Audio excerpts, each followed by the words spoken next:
तो यहाँ पर लेकर आ गए हैं आपके लिए बहुत ही इंपॉर्टेंट वीडियो और बहुत ही महत्वपूर्ण वीडियो, जो कि आपके लिए बेहद इंपॉर्टेंट और बेहद ही महत्वपूर्ण है। ठीक है ना।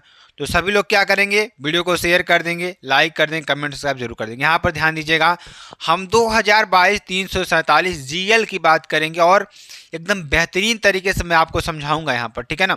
ये आपकी रही पेपर और ये आप रहा कॉपी, दोनों को अच्छी तरीके से बताएंगे। पेपर में क्या चीज़ें आती हैं और कॉपी में आपको कैसे लिखना है, सारी चीज़ों को हम डिस्कस करने वाले हैं। ठीक है ना। यहाँ पर देखिए 2022 रसायन विज्ञान की बात करेंगे और 347 जीएल की बात करेंगे। समय 3 घंटे 15 मिनट आपको दिया जाएगा। पूर्णांक 70 नंबर का आपका होगा। ठीक। प्रारंभ के 15 मिनट परीक्षार्थियों को प्रश्न पत्र पढ़ने के लिए दिए जाते हैं। जो शुरू के 15 मिनट आपको होंगे वो प्रश्न पत्र पढ़ने के लिए आपको दिए जाएंगे। और फर्स्ट 15 मिनट्स और allotted to the for the candidates to read the question paper. शुरू के जो 15 मिनट हैं वो आपके क्वेश्चन पेपर पढ़ने के लिए दिए जाते हैं। सभी प्रश्न आपके लिए करना अनिवार्य होगा। प्रत्येक प्रश्न के निर्धारित अंक उसके समक्ष दिए गए हैं। ठीक। उसके बाद गणनात्मक प्रश्नों में गणना के समस्त पद दीजिए। तो गणनात्मक प्रश्नों में जो गणना के समस्त पद हैं वो आपको देना है। ठीक। और प्रश्नों के प्रासंगिक उत्तर भी आपको लिखना है। ठीक है ना। जहां आवश्यक हो रासायनिक समीकरण भी आपको देना है। ठीक है ना। ये आपका कुल मिलाकर मॉडल पेपर है। ठीक। तो अब देखिए इस मॉडल पेपर में आपको क्या चीज़ें करनी है, क्या चीज़ें नहीं करनी है, सारी चीज़ों को मैं आपको डिस्कस करूंगा और पूरी वीडियो को जरूर आप वॉच करिएगा। अब चलते हैं कॉपी की तरफ। कॉपी में ध्यान दीजिए क्या चीज़ें हैं, तो कॉपी को भी देखते हैं। तो ये आपके लिए इंटरमीडिएट परीक्षा उत्तर प्रदेश की कॉपी है। ध्यान दीजिएगा, यहाँ पर आपको केंद्र की व्यवस्थापक की मुहर रहेगी और यहाँ पर आपके केंद्र की मुहर रहेगी। ठीक है ना।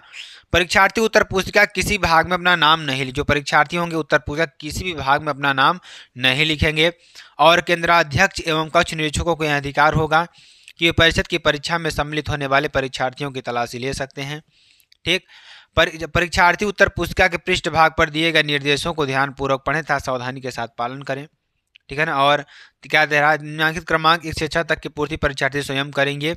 और इस उत्तर पुस्तिका का प्रयोग करने से पहले परीक्षार्थी यह भी देख लें कि उस पर वही वर्ष परिच्छेदित है जिस वर्ष में वह परीक्षा दे रहा है।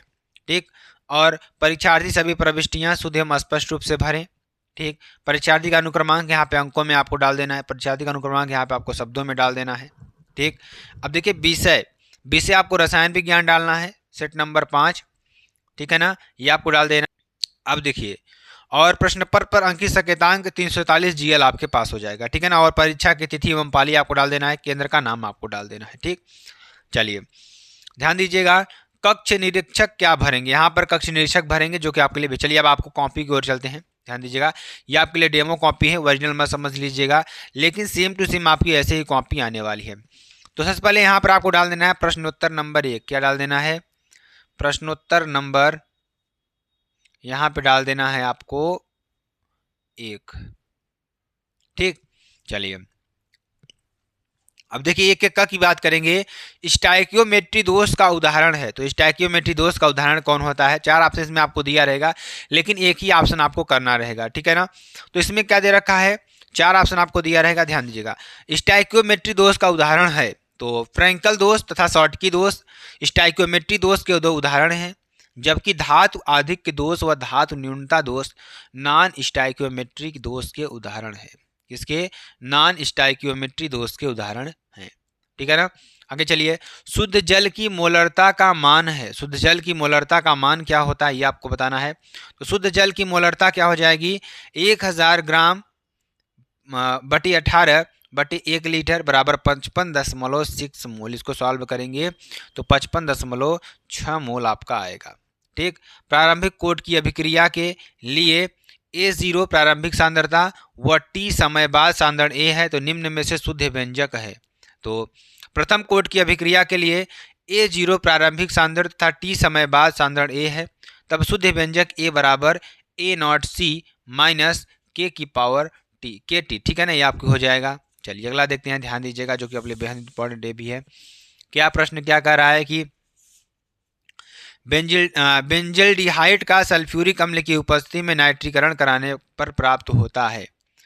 तो बेंजल्डिहाइड का सल्फ्यूरिक अम्ल की उपस्थिति में नाइट्रीकरण कराने पर क्या प्राप्त होता है, तो बेंजल्डिहाइड का सल्फ्यूरिक अम्ल की उपस्थिति में नाइट्रीकरण कराने पर यम नाइट्रो बेंजल्डिहाइड प्राप्त होता है। क्या प्राप्त होता है? यम नाइट्रो बेंजल्डिहाइड प्राप्त होता है। ठीक है ना। प्राथमिक अमीनों के परीक्षण में प्रयुक्त होने वाली अभिक्रिया कौन सी है? किसमें? प्राथमिक अमीनों के परीक्षण में प्रयुक्त होने वाली जो अभिक्रिया है वह कौन सी है? प्राथमिक अमीनों के परीक्षण के लिए प्रायः कार्बिल अमीन अभिक्रिया प्रयोग की जाती है। कौन सी अभिक्रिया? कार्बिल अमीन अभिक्रिया प्रयोग की जाती है, जिसमें एक दुर्गंध युक्त कार्बनिक यौगिक आइसोसाइनाइड बनता है। क्या बनता है? एक दुर्गंध युक्त कार्बनिक यौगिक आइसोसाइनाइड बनता है। ठीक है ना। दूध में पाई जाने वाली शर्करा है। दूध में पाई जाने वाली कौन शर्करा होती है आपको बताना है, तो ध्यान दीजिएगा। यहाँ पर आपके लिए हो जाएगा जो कि आपके लिए बेहद इंपॉर्टेंट और बेहद ही महत्वपूर्ण है। दूध में लैक्टोज शर्करा, फल एवं शहद में फ्रक्टोज शर्करा। दूध में कौन सा शर्करा?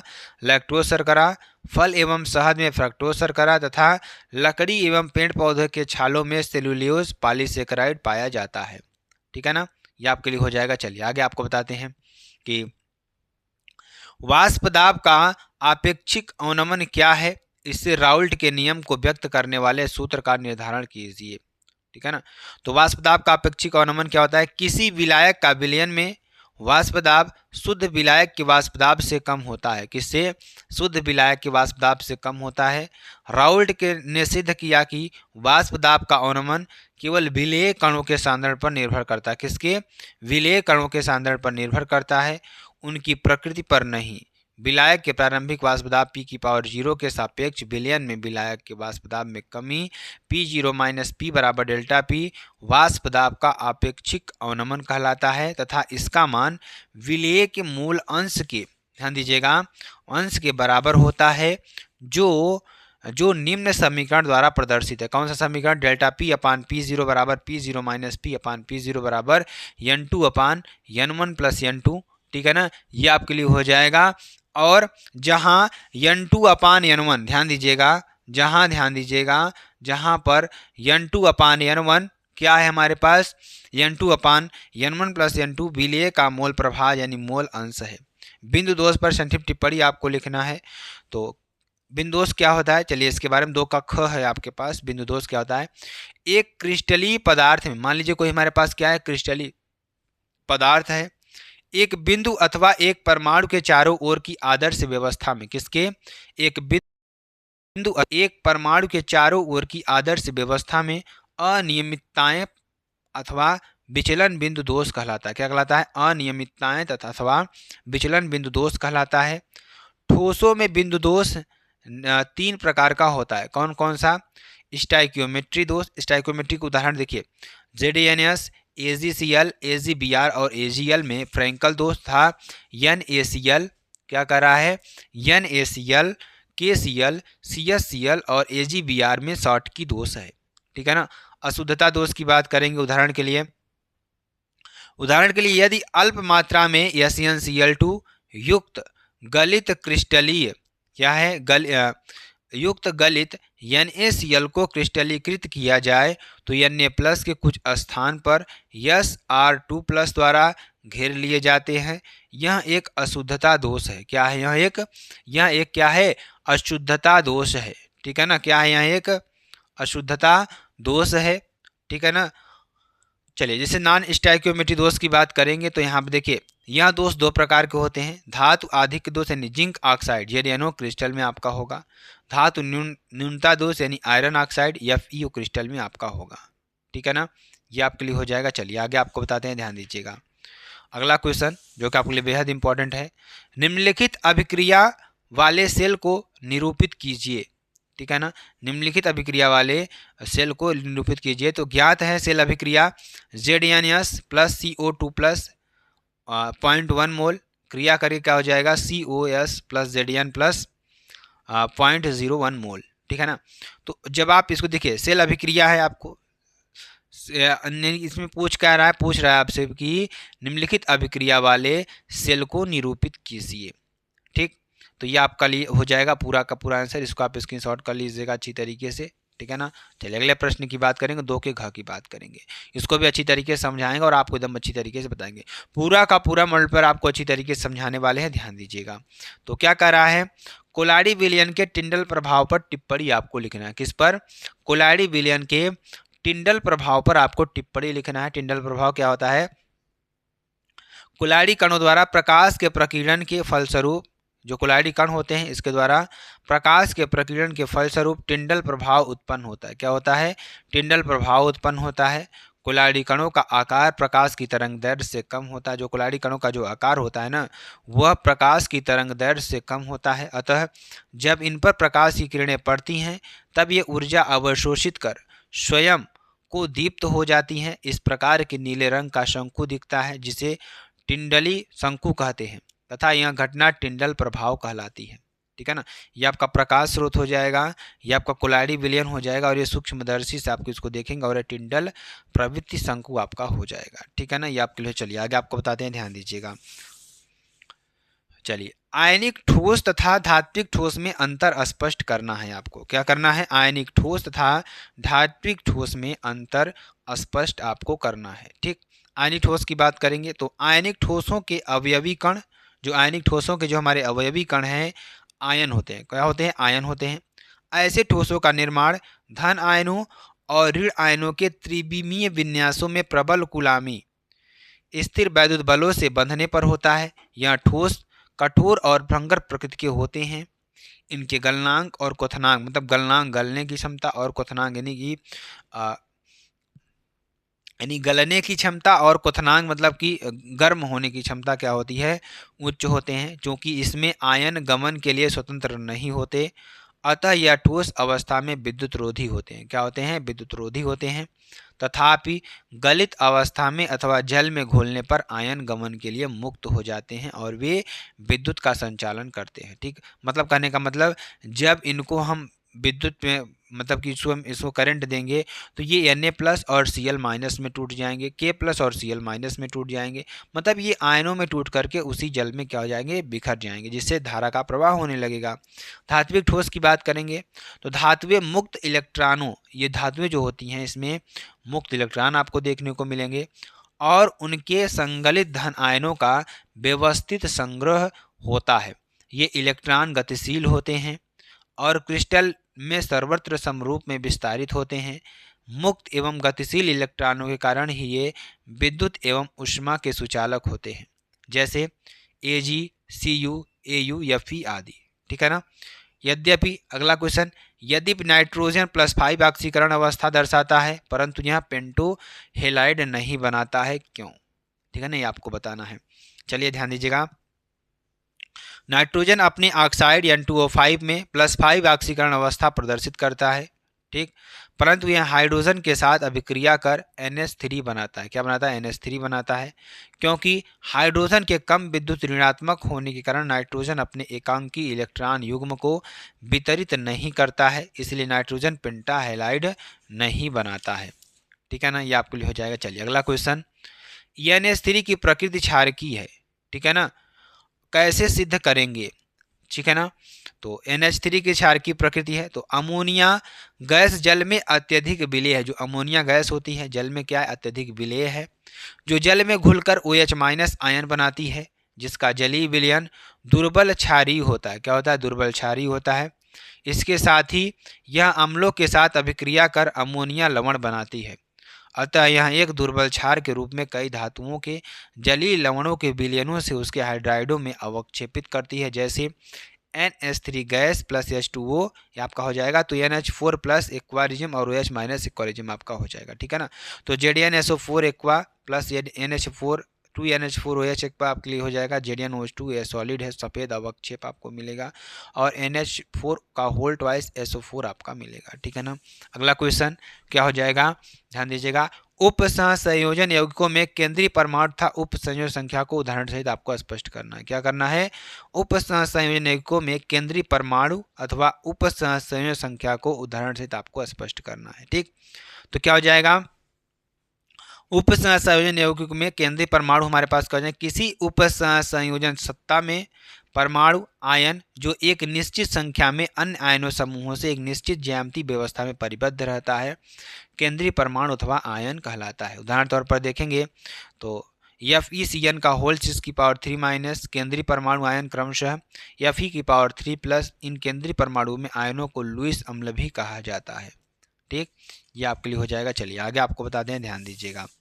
अगला उपसंयोजन संख्या, यानी कि एक संकुल में धातु आयन की उपसंयोजन संख्या Cn उससे आबंधित लिगेंडों के, ध्यान दीजिएगा, उपसंयोजन संख्या क्या होती है कि एक संकुल में धातु आयन की उपसंयोजन संख्या Cn उससे आबंधित लिगेंडों के उन्नदाता परमाणुओं की संख्या के बराबर होती है जो सीधे धातु आयन से जुड़े हों। किससे जुड़े हों? धातु आयन से जुड़े हों। ठीक, संकुल आयनों यानी कि PtCl6⁻² माइनस तथा NiNH3⁴ प्लस में तथा Pt तथा की उपसंयोजन संख्या क्रमशः 6 तथा 4 है। इसी प्रकार संकुल आयनों FeC2O4 का होल⁻³ माइनस और COEN की होल⁻³ प्लस में Fe और CO दोनों की समन्वय संख्या 6 और क्या होती है? समन्वय संख्या, ध्यान दीजिएगा, CO की दोनों की समन्वय संख्या 6 है।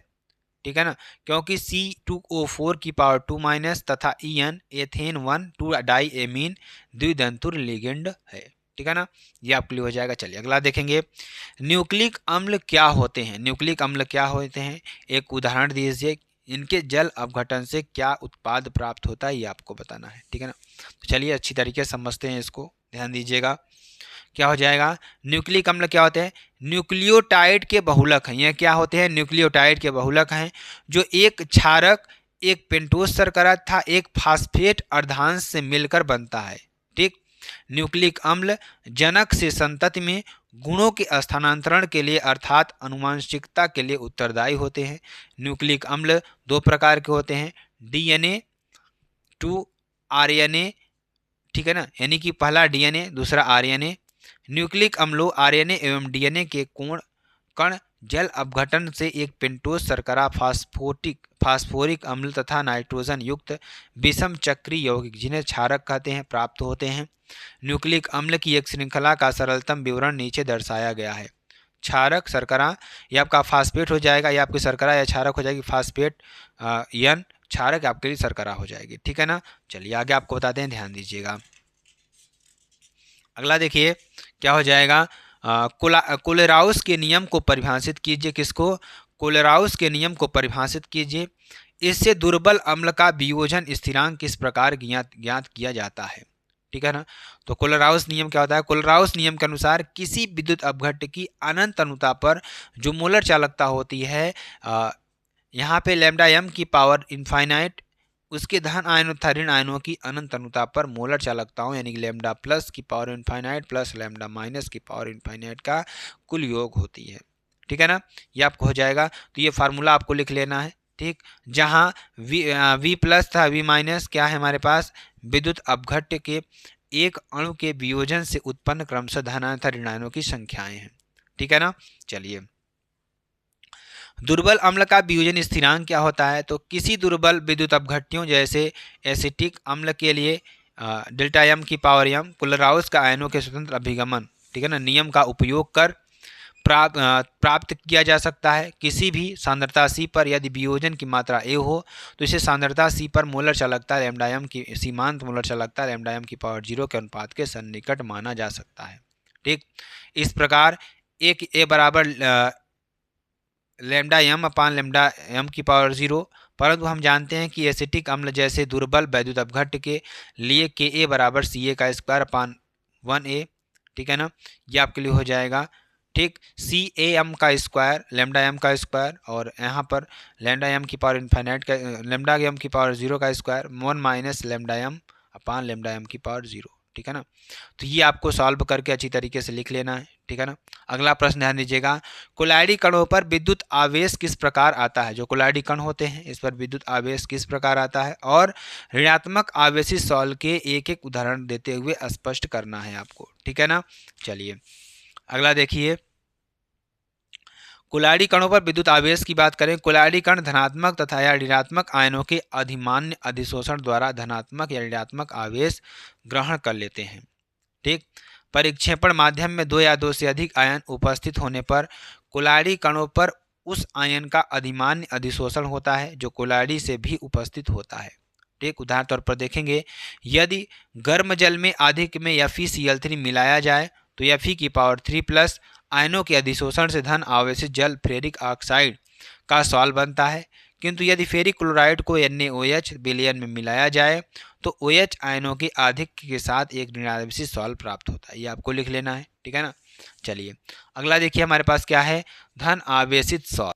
चलिए धन आवेशित सॉल्व की बात करेंगे तो जल योजित धात्विक ऑक्साइड जैसे Al2O3 XH2O, CrO3 XH2O आदि धनात्मक आवेशित सॉल्व है। ऋणावेशित सॉल्व क्या हो जाएगा, धात्विक सल्फाइड जैसे AS2S3 Sb2S3 आदि सॉल्व ऋणावेशित सॉल्व होते हैं।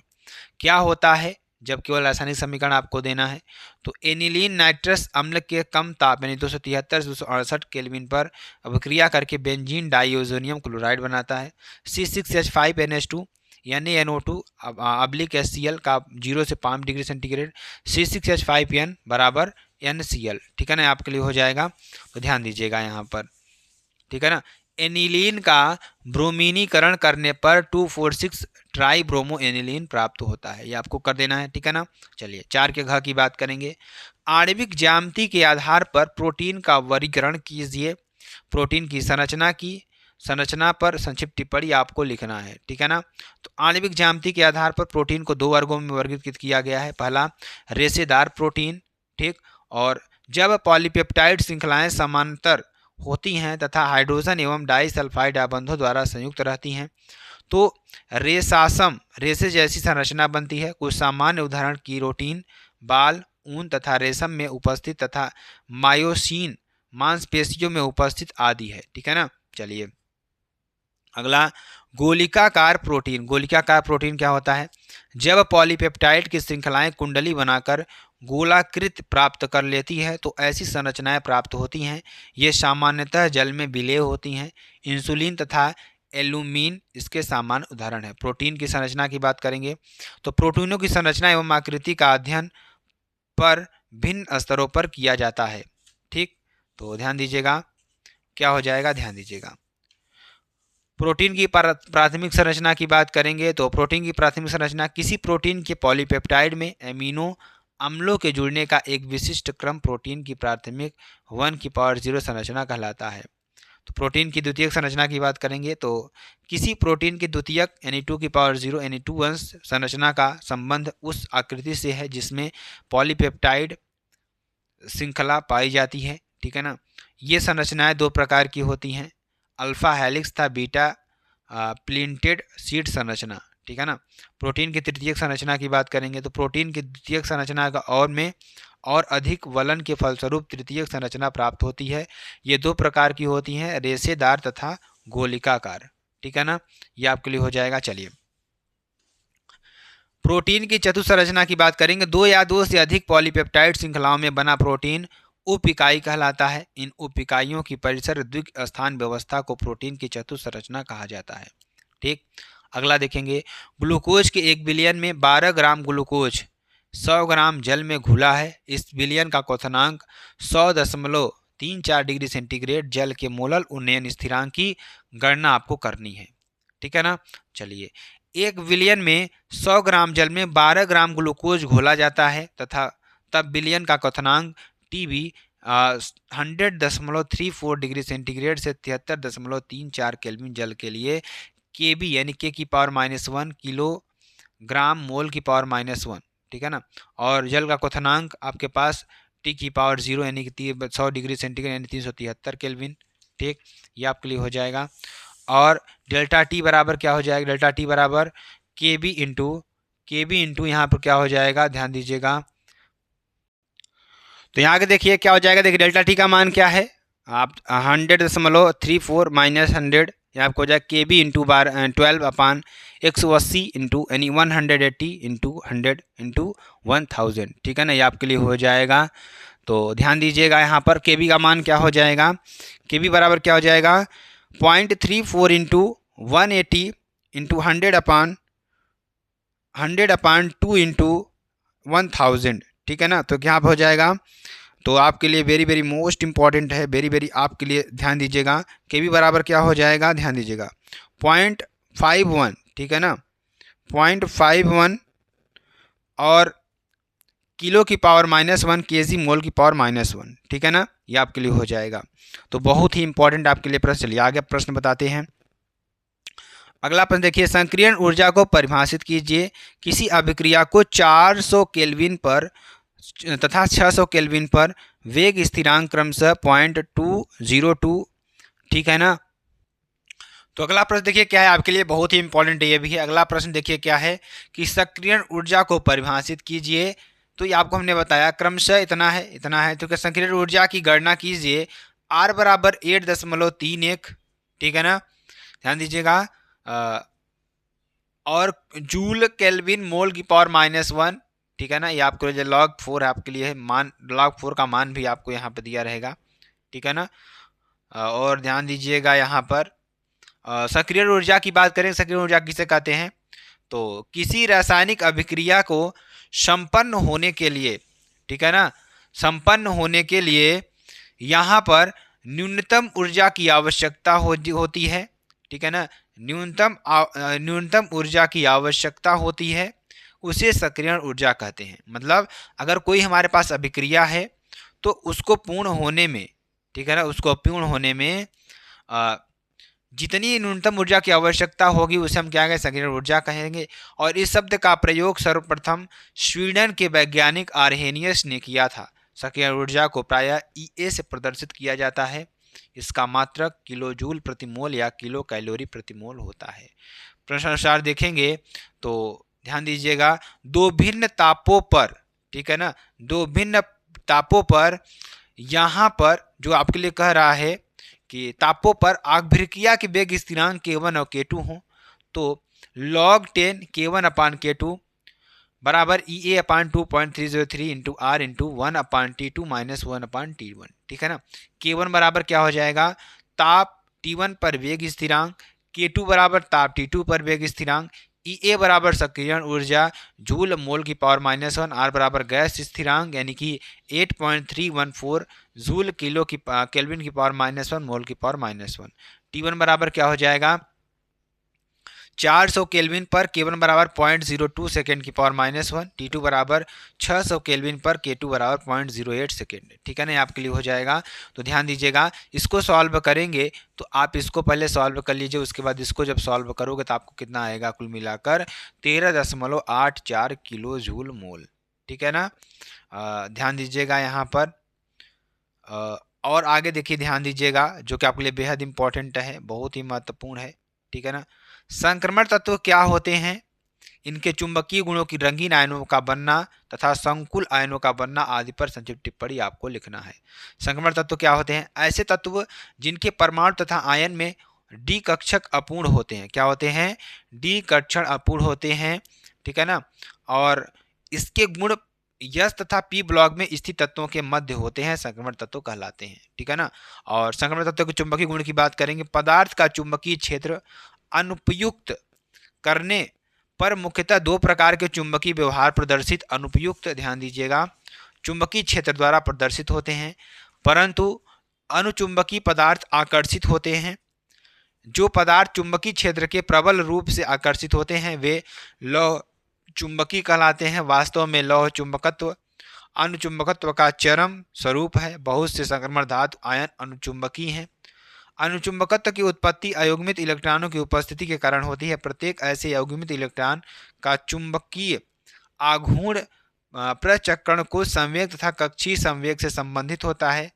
अतः इनके लिए चुंबकीय आघूर्ण का निर्धारण उसमें उपस्थित अयुग्मित इलेक्ट्रॉनों की संख्या के आधार पर किया जाता है तथा इसकी गणना नीचे दिए गए प्रचक्रण मात्र सूत्र द्वारा ज्ञात किया, यानी U बराबर √n + n इंटू n+1, ठीक है ना। यही n अयुग्मित इलेक्ट्रॉनों की संख्या है तथा U चुंबकीय आघूर्ण है जिसका मात्रक बोर मैग्नेटॉन है। एक अयुग्मित इलेक्ट्रॉन का चुंबकीय आघूर्ण 1.73 बोर मैग्नेटॉन, ठीक, बीएम होता है, ठीक है ना, ये आपके लिए हो जाएगा। रंगीन लवणों का बनना, जिन संक्रमण तत्वों के डी कक्षक पूर्ण होते हैं वे रंगहीन होते हैं, क्योंकि इनमें डी संक्रमण नहीं होता, अर्थात दृश्य क्षेत्र के प्रकाश का शोषण नहीं होता। जिन संक्रमण तत्वों के डी कक्षक अपूर्ण होते हैं इनके विलयन रंगीन लवण बनाते हैं, क्योंकि डी कक्षक अपूर्ण होने के कारण इनमें डी संक्रमण होता है। संकुल आयनों का बनना, तो संक्रमण तत्व उनके संकुल यौगिकों की रचना करते हैं। इनका मुख्य कारण है धातु आयनों के आकार का छोटा होना। धातु आयनों पर उच्च आयनिक आवेश तथा आबंधों के बनने के लिए डी कक्षकों की उपलब्धता आपके लिए हो जाएगी, ठीक है ना। उदाहरण तौर पर देखेंगे FeCN का होल 6 की पावर 3 माइनस CuNH3 का होल पावर 2 प्लस। निम्न उप संयोजकों के IUPAC नाम लिखिए, ठीक है ना। तो इससे पहला क्या है, K3FeC2O4 का whole thrice potassium trioxalate iron third है। AgNH3 का होल ट्वाइस, AgCN का whole twice di amine silver di cyano argentate है, ठीक है ना। और उप संयोजकों में संरचनात्मक समावयवता कितने प्रकार की होती है, प्रत्येक समावयव के रासायनिक सूत्र आपको लिखना है। उप संयोजन यौगिकों में संरचनात्मक समावयवता 4 प्रकार की होती है। पहला बंधनीय समावयवता, ठीक, तो उभयदंती संलग्नी युक्त उप संयोजन यौगिकों में बंधनीय समावयवता पाई जाती है, जैसे CONH3 का होल 5 NO2, ठीक है ना, Cl2 एवं CONH3 का होल 5 CONOCl2, ठीक है ना। आयनन समावयवता की बात करेंगे तो जब किसी संकुल में उसका प्रति आयन स्वयं एक क्या है संभावित लिगेंड हो तथा किसी लिगेंड को प्रतिस्थापित कर सके और विस्थापित लिगेंड प्रति आयन बन सके तो इस प्रकार की समावयवता उत्पन्न होती है, ठीक है ना। तो CONH3 का होल 5 SO4 Br तथा CONH3 का होल 5 Br SO4, ठीक है ना।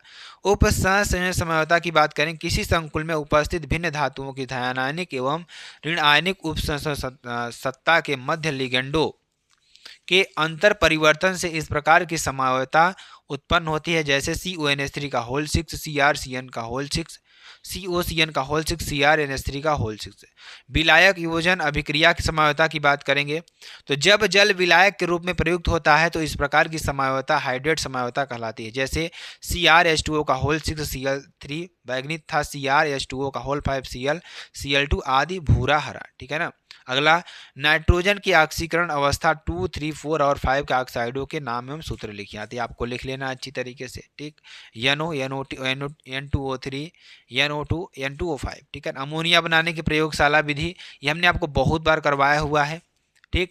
का रासायनिक समीकरण लिखिए, अमोनिया किन्हीं दो अभिक्रियाओं के रासायनिक समीकरण भी आपको लिखना है। अमोनिया बनाने की प्रयोगशाला विधि हाइब्रिड विधि द्वारा अमोनिया के निर्माण में ये आपका हो जाएगा, तो आपको ये लिख लेना है जो कि आपके लिए बेहद इंपॉर्टेंट है। उसके बाद ये आप फिगर बना लीजिएगा, फिगर को मैं आपको समझा देता हूँ, ध्यान दीजिएगा।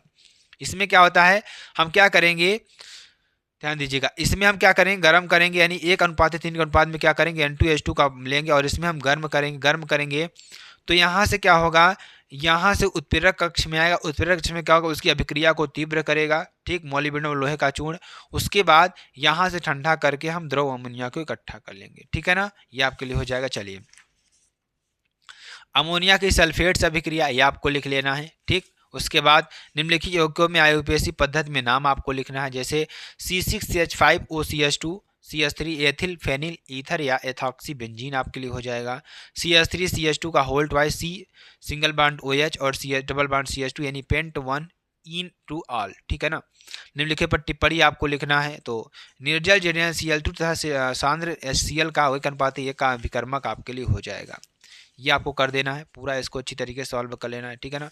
फ्रीडल का अभिक्रिया को बहुत बार हमने करवा रखा है, इसको भी आप कर लीजिएगा, ठीक है ना। उसके बाद कॉल्बे अभिक्रिया को भी आपको कर लेना है, ठीक है ना। उसके बाद ध्यान दीजिएगा, अगला क्या है, निम्नलिखित यौगिकों का IUPAC नाम आपको लिखना है। पहला CH2Br, तो IUPAC नाम इसका 1 ब्रोमो 2 डाई मेथिल प्रोपेन, ठीक है ना। उसके बाद अगला क्या है, CH3 CH2 Cl, ठीक है ना, आप का नाम 3 क्लोरो 3 मेथिल ब्यूटेनल 1, ठीक। अगला क्या होता है, जब केवल रासायनिक समीकरण आपको देना है, क्लोरोबेंजीन का जल अपघटन कराने पर फिनाल बनता है, क्या बनता है, फिनाल बनता है, ठीक, ये आपको लिख लेना है। उसके बाद निम्नलिखित रूपांतरणों के लिए रासायनिक अभिक्रियाएं आपको लिखना है, तो पहला बेंजील एल्कोहल से फेनिल एल्सोनाइक आपको ये लिख लेना है, ठीक, उसके बाद बेंजल्डिहाइड से यम नाइट्रोबेंजल्डिहाइड ये आपको बना लेना है। बेंजोइक अम्ल से बेंजामाइड ये आपको बना लेना है। ठीक, तो ये आपके लिए पूरा का पूरा मॉडल पेपर था मेरे प्यारे बच्चा लोग। अगर आपको वीडियो पसंद आती है आप चैनल को लाइक शेयर कमेंट सब जरूर कर सकते हैं। फिर मिलते हैं नेक्स्ट वीडियो में नए टॉपिक के साथ। तब तक के लिए जय हिंद जय भारत।